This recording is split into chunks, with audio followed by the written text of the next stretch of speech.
কোরআন থাকে। কি থাকে? কোরআন থাকে। বিশুদ্ধ কিতাব। আমরা একটা দুরূদ পড়েছি যেটা রাসূল করতেন না। রাসূল যেটা করতেন জামে এটা করতেন, অর্থাৎ সময় কম, সওয়াব করতে হবে অনেক বেশি। যে দুরূদটা সব নবীর উপর যায় সেটাই করতেন মুহাম্মদ সাল্লাল্লাহু আলাইহি ওয়াসাল্লাম। কারণ আল্লাহ বলছেন, হে নবী আপনি বলেন, যারা আপনাদের উপর দুরূদ দেয় আমি তাদের উপর রহমত বর্ষণ করি, আর যারা আপনাদেরকে সালাম দেয় আমি আল্লাহ নিজে তাদেরকে সালাম দিই।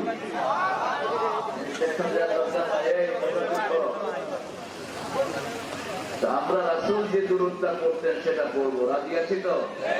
বলেন আল্লাহুম্মা সাল্লি আলা মুহাম্মাদ ওয়া আলা আলি মুহাম্মাদ কামা সাল্লাইতা আলা ইব্রাহিম